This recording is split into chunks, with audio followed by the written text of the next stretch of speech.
It's great to have you here on the Clark Howard Show. You know, our mission is to serve you with advice and information that empowers you so you make better financial decisions in your life. I've talked recently about shopping around for auto insurance with rates going up and up. And you need to know all the weird stuff going on in the insurance industry with insurers surreptitiously tracking you. And then not weird, the voluntary programs where you allow tracking for discounts. And later, I've talked about how much I'm in favor of businesses being able to charge you surcharges for using credit cards. Even though I love using reward cards, I think businesses should be able to explicitly charge me for that. But do you know there are businesses that are cheating you with the surcharges? I'm going to tell you what you need to know about that. So, with insurance premiums on autos having gone up, and away in recent years, insurers are becoming profitable again. I know you don't want to cry a river for auto insurers, but they had become unstable. They were losing huge amounts of money. Most insurers were losing real money, some more than others. And it was because a lot of things happened during COVID from the supply shortages and the costs that insurers were having to pay if they totaled somebody's car. They were having to pay much higher money for the total, and the delays in getting vehicles repaired, the cost of getting vehicles repaired following an accident. It was a perfect storm for the auto insurance industry. And guess what? They made it a storm for your and my wallet. That is really rearview mirror now. But the harm has already been done to your and my wallet. And other than whatever price increases we're going to have because of the tariffs that are affecting auto insurance, that's a one-time effect. The really bad news is in the past. But now people are trying to do anything to get the rates lower, and so many people are turning to usage-based premiums. And this is not a panacea unless you change how you drive. You've got to change how you drive, or it's going to be a punishment, not a benefit. Because if you tend to do rapid stops and starts, crazy lane changes, if your driving experience shows the insurer that you are a menace on the roads, then the fact that you're letting them track you and initially gets you a discount is not going to be your friend over time. So if you take advantage of this, you've got to be really smart about how you drive. You've got to already be somebody who drives very, very cautiously and carefully, or you've got to become that person. Now, usually what happens when people's behavior is being observed is for a very short period of time, they change their habits, they change their behavior, and then they slip back into old habits. This has got to be a real behavior mod on your part if you put the devices on your car. Now, I want to talk about all the stuff that's been going on that's not okay, where you're being spied on without proper disclosure to you. Apps on your phone that track how you drive and then sell off that data behind your back, disclosed poorly in those 60-page terms of service that come with an app. And then I told you before about how GM was tracking its customers and then making money by selling off the data. GM got sued. They apologized. They don't do it anymore. But know that the car you drive, the brand of car you have, they know so much about you. And any of the most modern brands know everything. I drive a Tesla. They know every second what I'm doing. And when I'm on with Tesla doing the driving for me, I'm required to be looking straight ahead, and they're tracking my eyes. And if I look down at something in the vehicle, I get a warning.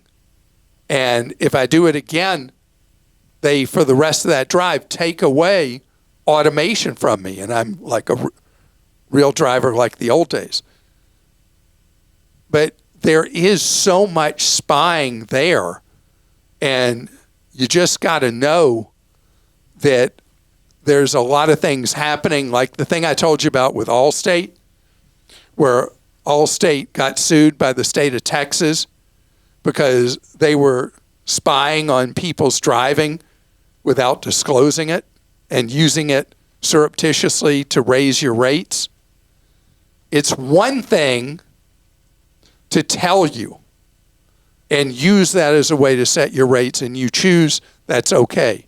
It's another thing to be sneaky, underhanded, like the GM and the Allstate stuff and the apps that are collecting the data and selling it off. That's not okay. As far as shopping, it really is okay to shop for your auto insurance, right, Krista? It really is okay. And we have a question to start out about this from James in North Carolina. With car and home insurance being so high, can I find a more affordable combined insurance? I have State Farm and have been told that their rate is pretty good. Just for the car, it's $120 per month, and that's supposed to be a break for combining my insurances. It's like $1,500 a year. Yeah. When I go to some of these sites that claim they can give you a quote, I end up getting a bunch of calls trying to get my business. Okay, James, this is wild that you asked this. Okay, so originally, these sites that set up were actually doing what they said they would do. They were shopping multiple insurers, and immediately you knew what was available. If you got a quote in just minutes, you would know from this company, this company, this company, this company, this company. Well, insurers were terrified of this. So they went out in the marketplace, they bought up all these shopping services, and they pretend to be independent shopping services. But all they are is they're either owned by an existing auto insurer, or they are lead generation services, where all they're doing is selling off your information, and then you get hassled by call after call after call because you got to give them your phone number, right? So just know that it requires, it's stupid to say this halfway through 25, that you can't easily shop for something like auto insurance on the internet, but the industry doesn't want you to be able to. So we had to put together an analog guide like it's 1975, like it's 50 years ago, to walk you through how to manually shop for auto insurance from different companies. Should it be that way? Nope. And that guide's at clark.com. But that's the reality, is it is that way. Ken in Arizona says, I've heard you say that my credit score and history is a factor in getting the best car insurance and homeowners insurance rates.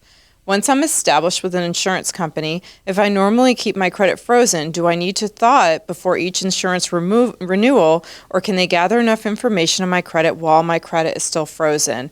How about when shopping for better insurance prices and switching to a different insurance company? Does the credit need to be thawed then, or can it stay frozen? What a wonderful question, Ken, and I'm so glad you asked this, because there was a hiccup with credit freezes that pretty much is not present anymore for shopping for auto insurance. In most states, the number one factor in setting your premiums for auto insurance is not how you drive, not if you've had a DUI or DWI.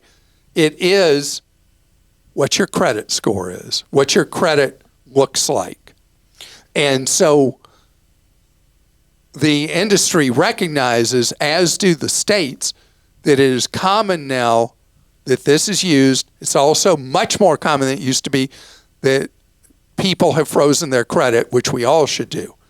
So there was a period of time that this would be a problem, but now it's considered to be what's known as a soft inquiry, when an auto insurer checks your insurance. And a number of states have laws that explicitly say that an insurer can check your credit even if your credit's frozen. So we don't hear problems from people about this anymore. There may be occasionally a problem with one insurer in some state or something like that, but we don't hear it anymore as something you have to temporarily thaw your credit for. And Todd in Maryland says, do you recommend staying loyal to Amica, or should I shop around for home and auto insurance? In the previous years, Clark would recommend Amica fairly often, but lately he hasn't mentioned them. I'm wondering if something has changed regarding the quality of their service that I may not be aware of. So in our Team Clark Consumer Action Center, we do get spotty complaints about Amica, but not very many. Amica in surveys still shows to be they're not one of the largest nationwide insurers, but they're in the next tier down. They're owned by their policyholders, and they still have a great reputation. This is always a tough thing with auto and homeowners insurance. You've got premium, and then you have what happens when the chips are down. And Amica has been a superior insurer compared to most anybody in the competition in terms of the quality of service you get and the treatment you get when you do have a claim, at fault or not. Amica has been better than others. So this is a tough one, because is Amica going to be the cheapest? I don't think so. Is Amica generally superior to other insurers out there on auto and homeowners? I would say absolutely. So this is a call you've got to make. Quality in the event something goes wrong versus price when nothing is going wrong. You've been with Amica. You're still with Amica? I am, yeah. How long? It's been at least maybe between 12 and 15 years.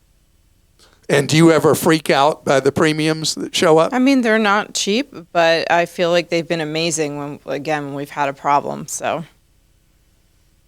Okay. So I don't know if we helped you make a decision there. I want to talk about something straight ahead you got to be really careful about, and that's businesses cheating you when you pay with a credit card. You got to know this. You may or may not have heard this. It was reported on a lot of television stations around the country that there are, and the particular thing people have been talking about is gas stations, that have been cheating people when you pay for gasoline with a credit card by adding a surcharge of $1 a gallon when you pay with a credit card.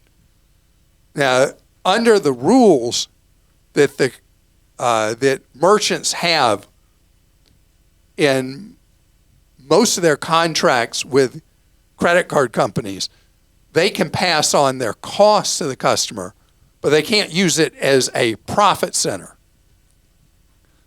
And depending on the state, it may be illegal to charge people a ripoff add-on fee.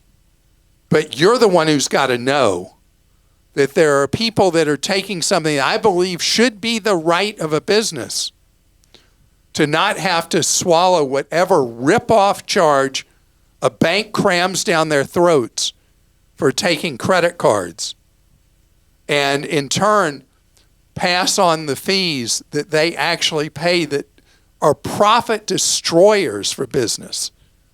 And as you've heard me say over the years, we are the only country in the world that faces merchant processing charges, fees for taking credit cards that businesses face.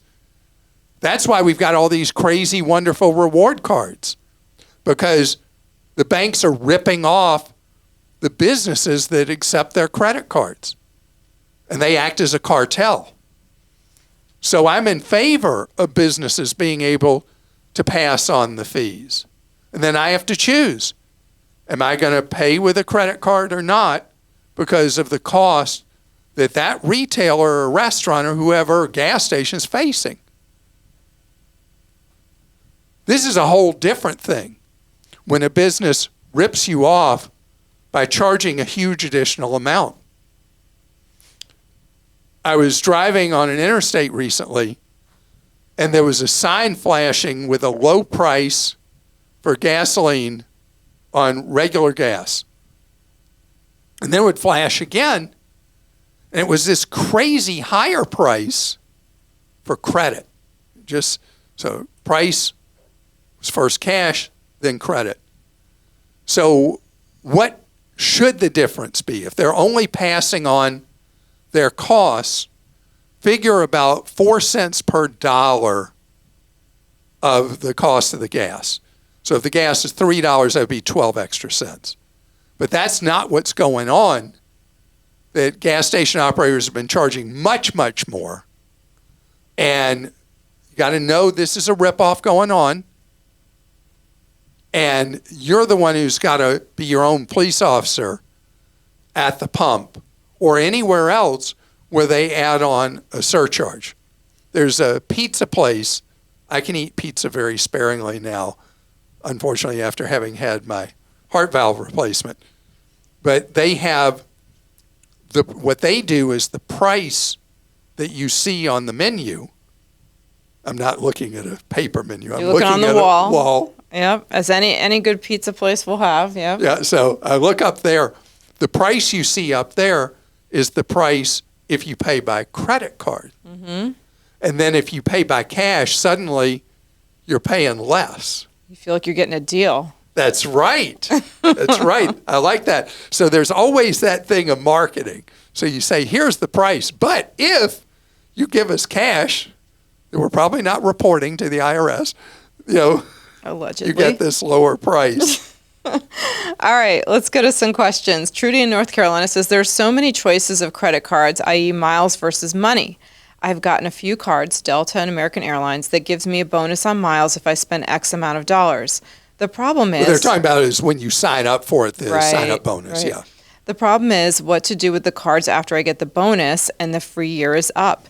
I don't like paying an annual fee. If I cancel them and get another card with perks, my credit score would be a mess. Yeah, so you dump those cards from Delta and American unless you fly them all the time, one or the other all the time.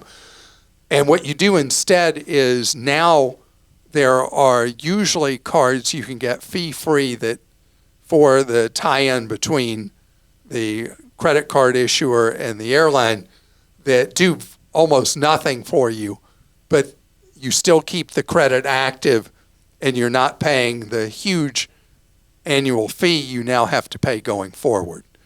And I just want to reemphasize the credit cards from American, United, and Delta.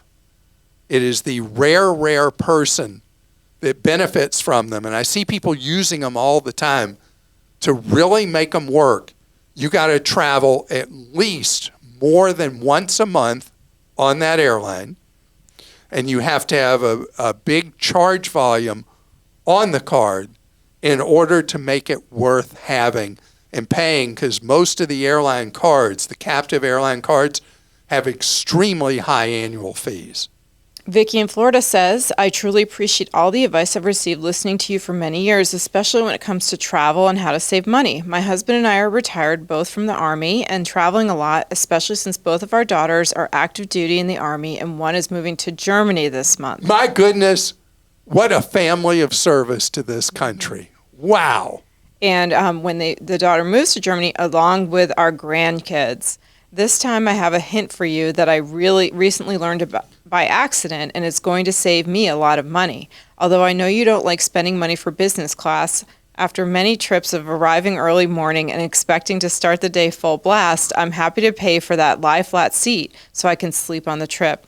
For the return trip, which always happens during the day, I don't care about the upfront seats. I discovered when booking my flights that I can pick any departing flight in business class for whatever dollar amount, but if I choose the lower price seat for the return trip, the entire trip totals the cost of the lower price seat. This was quite a revelation, as it saves a lot of money if I don't fly business class on the return trip. So for all the listeners who aren't quite as cheap as you, they may find this tip useful. Okay, so I get the idea of going over and paying the business class fare over on a round trip ticket and then saving a huge amount of money by going back in economy. But the round trip fare should not be like what economy would be round trip.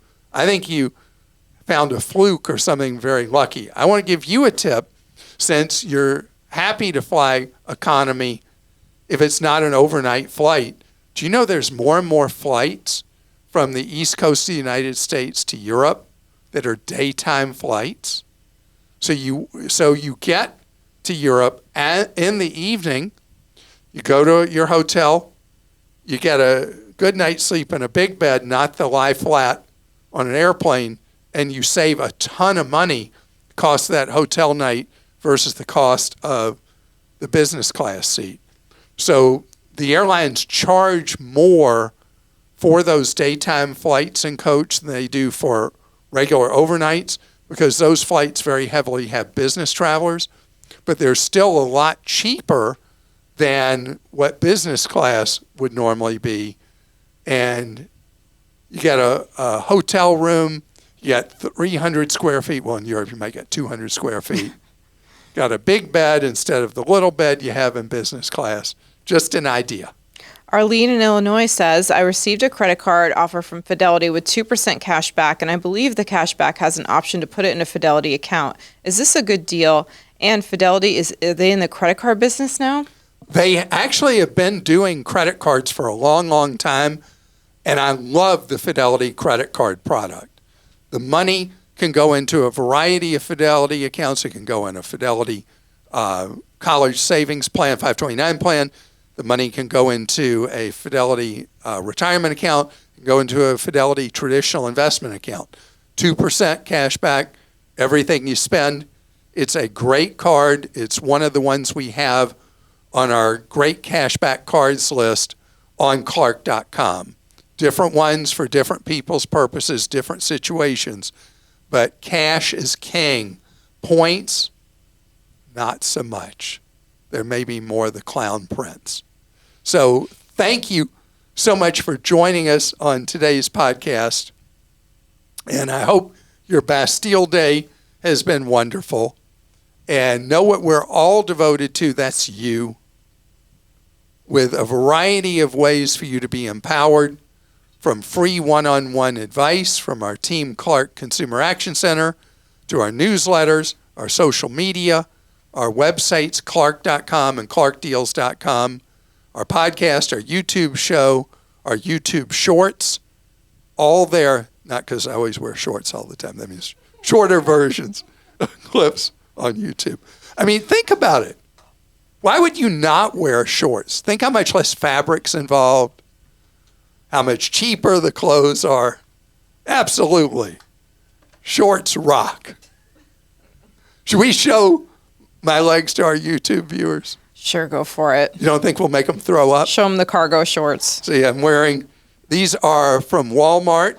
Got my legs right there. You can tell when Clark's getting his phone out because you hear that from what do you call that?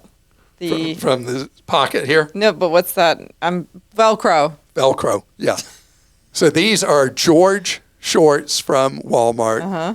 They're pretty expensive. I think they're $11. Wow. More than I like to spend. But I'm telling you. But they double as a purse, a merce. A merce by having the pockets. Yeah. So the other night, I was at a nice restaurant with friends. And I checked the dress code before I went. And it was okay to wear shorts there. But the couple I was going with tend to be dressier. So I hated to do it. I changed clothes, put on dress-up shoes, long pants, still wore a golf shirt. And I get there and walking all around the restaurant, guys in shorts and tennis shoes. Oh, man. What a waste being that uncomfortable. What did that have to do with anything? Nothing at all. But have a great, great day, and we'll be with you on Wednesday.